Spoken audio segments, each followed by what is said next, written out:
Hey guys, in this video I'm gonna show you how you can fix account failed error in Waves Mid. It's pretty easy. There are some steps which you can take to fix this issue. First of all, you need to check if the servers are down or not. If the Waves Mid servers are down, then in that case you just need to wait until they fix the issue.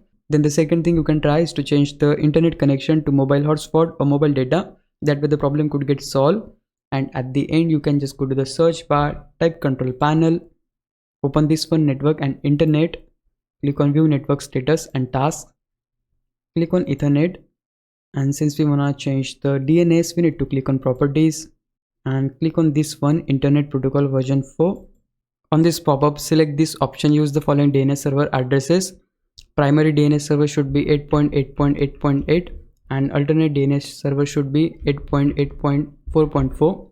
and yeah, that's pretty much of it. Now you can relaunch the game and your problem should be fixed. If you found this video helpful, please leave a like, subscribe the channel. I'll meet you in the next one. Bye bye.